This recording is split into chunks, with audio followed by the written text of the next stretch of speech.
Assalamualaikum warahmatullahi wabarakatuh dan salam sejahtera. Saya Nuradiah binti Saidin, pengacara TV PSS Berangganian Channel pada pagi ini. Pada pagi ini, hari Khamis 27 hari bulan 2 2025, telah berlangsungnya aktiviti merentas jasa di SMK Berangan edisi 2025.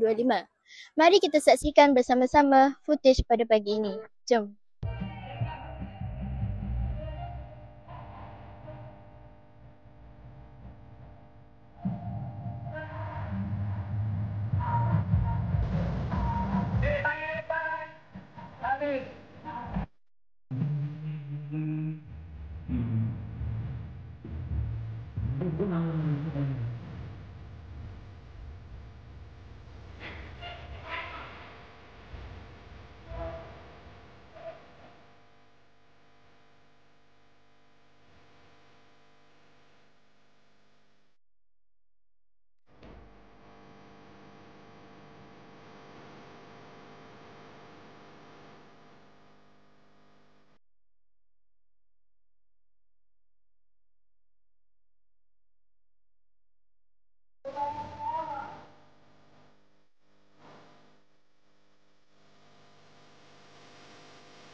Sekarang bersama saya Siti Haunajah, wartawan TV PSS Berangganian Channel.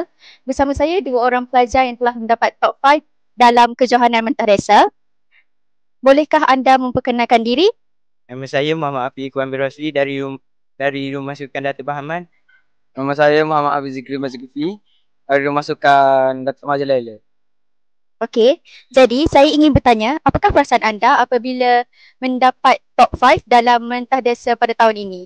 Saya merasa gembira dan bersyukur kerana mendapat kejayaan dan tidak menyia-nyiakan latihan saya selama ini. Okey, itu sahaja daripada saya. Terima kasih.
Berakhirnya footage tadi, maka berakhirlah siaran pada kali ini. Semoga objektif yang diharapkan dapat dicapai. Terima kasih kepada warga SMK Berangan kerana memberi kerjasama memastikan program ini berjalan dengan lancar. Sekian daripada saya, pengacara TV PSS Berangganian Channel. Semoga berjumpa lagi dalam episod yang akan datang. Assalamualaikum.